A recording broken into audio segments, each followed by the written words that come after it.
देश की मोदी सरकार वालों किसानां लई पास किए 3 कानूनां के विरोध विच अज संयुक्त किसान मोर्चे के सदे ते फाजिलका रेलवे स्टेशन ते सवेरे 10 बजे तो लैके शाम 4 बजे तक ट्रेनां रोकियां गईयां अते धरना दिता गया अते देश की मोदी सरकार खिलाफ नारेबाजी की गई। इस मौके संयुक्त किसान मोर्चे तो किसान बूटा सिंह अते मनजीत सिंह पंधेर विशेष तौर पर पुजे अते उन्होंने कहा भी किस तरह मोदी सरकार किसानां ते आम लोगों का शोषण कर रही है ते उन्होंने देश की मोदी सरकार ते अडानी अंबानी अमित शाह का पुतला फूकिया। इस मौके बोलते हुए मनजीत सिंह पंधेर ते होर किसान आगुआ ने की कुछ किया। इस सब को जानने लई साडे नाल बने रहो अते साडी पूरी कवरेज वेखो।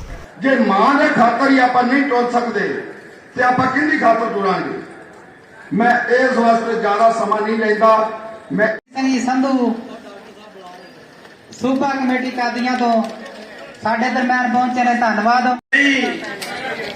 उस वक्त भगत सिंह का चाचा अजीत सिंह ने गीत गाया सी, पगड़ी संभाल जट्टा पगड़ी संभाल होए गोरिया ने लुट लिया तेरा सारा ईमान होए। ये 1906 ते 7 दे विच अंग्रेजों ने भी ये जमीन खोड़ दे कानून बनाया सी, पर 9 महीने लड़ाई लड़ी सी।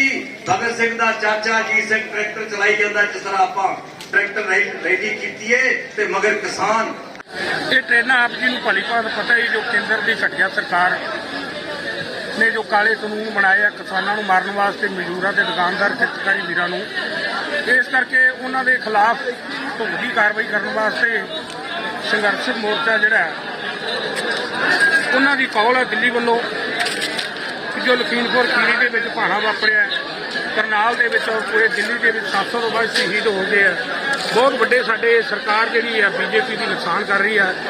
इस करके संयुक्त मोर्चे वालों जी कॉल है उन्होंने कहन के 10 बजे तो लैके 4 बजे तक पूर्ण तौर पर ट्रैक जोड़ा जाम रहेगा और जिमें जिमें संयुक्त मोर्चे की कॉल आएगी वो मुताबिक प्रोटेस्ट करते रहेंगे और जिथे जिथे भी सानू हुक्म होएगा असी सरकार जो जोड़ा साडा संयुक्त मोर्चा है वो मुताबिक असी प्रोटेस्ट करांगे और जिन्ना तक सानू इंसाफ नहीं मिलता लखीमपुर खीरी चाहे वह हरियाणे की गल है चाहे पूरे हिंदुस्तान की गल है और जिन्ना तक सानू इंसाफ ना मिलिया और साडी संतुष्टि केंद्र सरकार ने ना कराई तो इवें ही असीं प्रोटेस्ट करते रहेंगे। चाहे वह सरजीत जैनी होवे चाहे हरजीत गरेवाल होवे चाहे वह कालो होवे चाहे कोई भी होवे चाहे अडानी अंबानी चाहे हरियाणे का मुख्यमंत्री होवे चाहे जोगी होवे जिन्ने भी है असी इन्हां दे नाल तां सही गल पुछो ना बीजेपी नाल तां नाता ही नहीं रखना क्योंकि बीजेपी के 3 शब्द आ बीजेपी बी मैंने भूत जे मैंने जन पी मैंने पागल भूत जन पागलों की पार्टी है। इस करके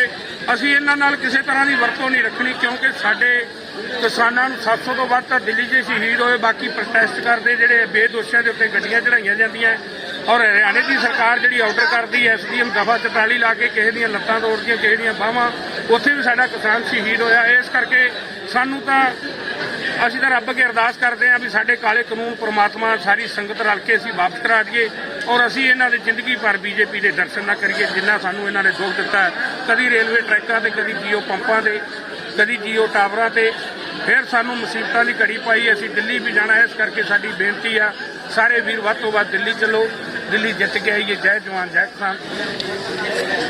अज का जिहड़ा रेलवे ट्रैक जाम किया ये जो यूपी सरकार ने लखीमपुर खीरी दे विच साडे किसान वीरां नूं कुचलिया उहनूं जिहड़ी वो घटना हुई है ਉਹਦੇ ਵਿੱਚ ਸਾਨੂੰ ਸਾਡੇ ਉਹ ਕਿਸਾਨ ਵੀਰਾਂ ਨੂੰ ਉਹਨਾਂ ਦੇ ਪਰਿਵਾਰਾਂ ਨੂੰ ਇਨਸਾਫ ਨਾ ਮਿਲਣ ਕਰਕੇ ਅੱਜ ਸੰਯੁਕਤ ਮੋਰਚੇ ਦੀ ਕਾਲ ਤੇ ਇਹ ਜਿਹੜਾ ਅੱਜ ਦਾ ਰੇਲਵੇ ਟਰੈਕ ਜਾਮ ਕੀਤਾ ਗਿਆ ਤੇ 10 ਵਜੇ ਤੋਂ ਲੈ ਕੇ 4 ਵਜੇ ਦਾ ਟਾਈਮ ਹੈ। ਟਰੈਕ ਤੇ ਸਾਰੇ ਕਿਸਾਨ ਵੀਰ ਸੰਯੁਕਤ ਮੋਰਚੇ ਦੇ ਆਗੂ ਸਾਡੇ ਕਿਸਾਨ ਵੀਰ ਇੱਥੇ ਬੈਠੇ ਨੇ ਤੇ ਇਸੇ ਤਰ੍ਹਾਂ ਹੀ ਇਹ बीजेपी सरकार के खिलाफ कि साडा प्रोटेस्ट इवें जारी रहेगा जिन्ना चिर साडे 3 खेती कानून काले कानून जिहड़े सरकार ने साडे ते थोपे रद्द नहीं होंदे।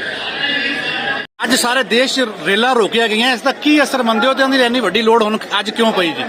देखो कत्ते का महीना है कत्ते का महीना का मतलब छोटा जिहा समझना आवे फसल पहली सांभणी हुंदी है दूजी बीजणी हुंदी है। इस समय दे विच किसानां नूं बिल्कुल बेल नहीं हुंदी पर बीजेपी के जिहड़े आगू ने उन्होंने ਸ਼ਰੇਆਮ ਲਲਕਾਰ ਕੇ ਆਪਦੀਆਂ ਫੌਜਾਂ ਨੂੰ ਸਾਡੇ ਕਿਸਾਨਾਂ ਦੇ ਉੱਪਰ ਚਾੜਿਆ ਜਾਂ ਉੱਪਰ ਗੱਡੀਆਂ ਚਾੜ ਕੇ ਸਾਡੇ 5 ਕਿਸਾਨ ਸ਼ਹੀਦ ਕੀਤੇ ਆ, ਜਿਨ੍ਹਾਂ ਦੇ ਵਿੱਚ ਇੱਕ ਪੱਤਰਕਾਰ ਵੀ ਆ। ਇਸ ਕਰਕੇ ਅੱਜ ਦਾ ਜਿਹੜਾ ਭਾਰਤ ਪੱਧਰ ਤੇ 6 ਘੰਟੇ ਲਈ ਅਸੀਂ ਲੋਕਾਂ ਨੂੰ ਮਾਫੀ ਮੰਗਦੇ ਹਾਂ, ਤਕਲੀਫ ਦੇਣੀ ਪਈ ਲੋਕਾਂ ਨੂੰ ਵੀ 6 ਘੰਟੇ ਸਾਨੂੰ ਰੇਲਾਂ ਰੋਕਣੀਆਂ ਪਈਆਂ, ਨਹੀਂ 31 ਦੇ ਮਹੀਨੇ 'ਚ ਅਸੀਂ ਰੇਲਾਂ ਬਿਲਕੁਲ ਨਹੀਂ ਸੀ ਰੋਕਣੀਆਂ। ਤੇ ਅਗਲਾ ਸਾਡਾ ਜਿਹੜਾ ਮਹੀਨੇ ਬਾਅਦ 26 ਤਰੀਕ ਆਉਂਦੀ ਹੁੰਦੀ ਹੈ, ਅਸੀਂ ਐਕਸ਼ਨ ਉਹ ਤੇ ਦੇਣਾ ਸੀ। ਇਹਦੀ ਜ਼ਿੰਮੇਵਾਰ ਭਾਜਪਾ ਸਰਕਾਰ ਹੈ, ਕਿਉਂਕਿ ਭਾਜਪਾ ਸਰਕਾਰ ਨੂੰ ਇਹ ਪਤਾ ਲੱਗ ਗਿਆ ਵੀ ਜਿਹੜਾ ਮਿਸ਼ਨ ਪੱਛਮੀ ਬੰਗਾਲ ਜਾਂ ਪਹਿਲਾਂ ਸੀ ਸਾਡਾ, ਉਹ ਦਵਾਈ ਸਾਡੀ ਫਿੱਟ ਆਈ ਹੈ ਸਾਂਝੇ ਕਿਸਾਨ ਘੋਲ ਦੀ।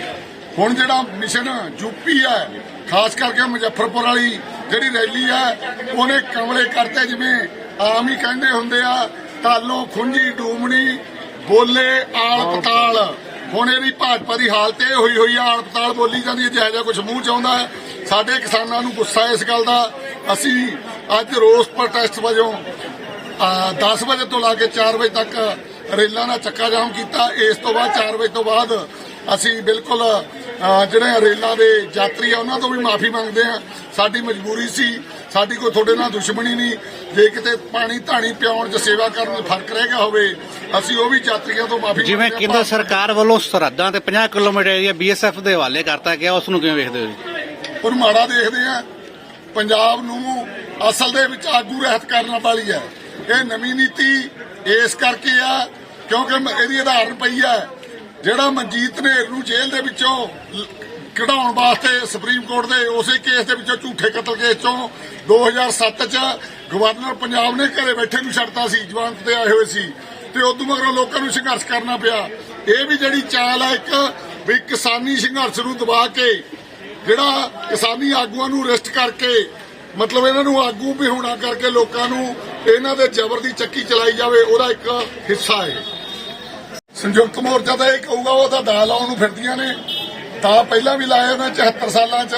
ਤੁਸੀਂ ਆਪ ਦੀ ਇਕਜੁੱਟਤਾ ਰੱਖੋ, ਜਿੱਥੇ ਜਿਵੇਂ ਵੀ ਤੁਹਾਨੂੰ ਫਿੱਟ ਆਉਂਦਾ, ਜਿਵੇਂ ਸੰਯੁਕਤ ਮੋਰਚੇ ਦਾ ਜਿਹੜਾ ਦਿੱਤਾ ਹੋਇਆ ਪ੍ਰੋਗਰਾਮ ਹੈ ਉਹਨੂੰ ਸ਼ਾਂਤੀਪੂਰਵਕ ਰੱਖਣਾ ਹੈ। ਜੇ ਤੁਸੀਂ ਇੱਕ ਦਿਨ ਵੀ ਸ਼ਾਂਤੀ ਤੋਂ ਖੁੰਝ ਗਏ ਤਾਂ ਤੁਹਾਡੇ ਘਰੇ ਸ਼ਾਂਤੀ ਆਜੂ, ਜੇ ਤੁਹਾਡੇ ਘਰੇ ਸ਼ਾਂਤੀ ਆ ਤਾਂ ਉਹਨਾਂ ਦੇ ਸ਼ਾਂਤੀ ਆ। ਵਿਧਾਨ ਸਭਾ ਚੋਣਾਂ ਵਿੱਚ ਕਿਸਾਨ ਮੋਰਚੇ ਵੱਲੋਂ ਆਪਦੇ ਉਮੀਦਵਾਰ ਖੜੇ ਕੀਤੇ ਜਾਣਗੇ ਜਾਂ ਕਿਸੇ ਪਾਰਟੀਆਂ ਨਾਲ ਸਾਥ ਦਿੱਤਾ ਜਾਏਗਾ ਜੀ? ਇਹ ਅਗਲੀ ਸਵਾਲ ਹੈ। ਇਹ 32 ਕਿਸਾਨ ਜਥੇਬੰਦੀਆਂ ਵਾਸਤੇ ਸਵਾਲ ਨਹੀਂ। ਸਾਡਾ 3 ਕਾਲੇ ਕਾਨੂੰਨਾਂ ਦੇ ਇਕੱਠੇ ਹੋਏ ਆ, MSP ਦਾ। ਇੱਥੇ ਕੋਈ ਖੜਨ ਵਾਲੇ ਵੀ ਆ, ਕਈ ਨਾ ਖੜਨ ਵਾਲੇ ਵੀ ਆ। ਇਹ ਮੁੱਦਾ ਸਾਡਾ ਅੱਜ ਦਾ ਨਹੀਂ। ABN न्यूज चैनल देखने वाले सभी दर्शकों से हम अपील करते हैं कि ABN न्यूज चैनल पर ऐसी ही लेटेस्ट खबरें देखने के लिए हमारे चैनल को सब्सक्राइब करना ना भूलें। जय हिंद, जय भारत।